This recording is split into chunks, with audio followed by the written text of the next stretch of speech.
Hello বন্ধুরা, আমি কমলেন্দু সরকার এই মুহূর্তে অবস্থান করছি আমার ফুল বাগানে।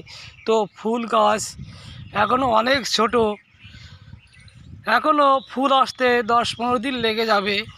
তো পরপর যে সমস্ত কাজগুলো সম্পন্ন করতে হয় ইতিমধ্যে আমার করা হয়ে গেছে।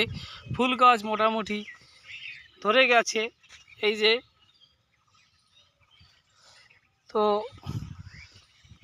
15 থেকে 20 দিন পরে বেচাকেনা শুরু হয়ে যাবে। আশীর্বাদ করবেন আপনারা যেন এবছরও এই ফুল চাষে সাকসেসফুল হতে পারি। একটু দেখানোর চেষ্টা করছি সংক্ষিপ্ত আকারে।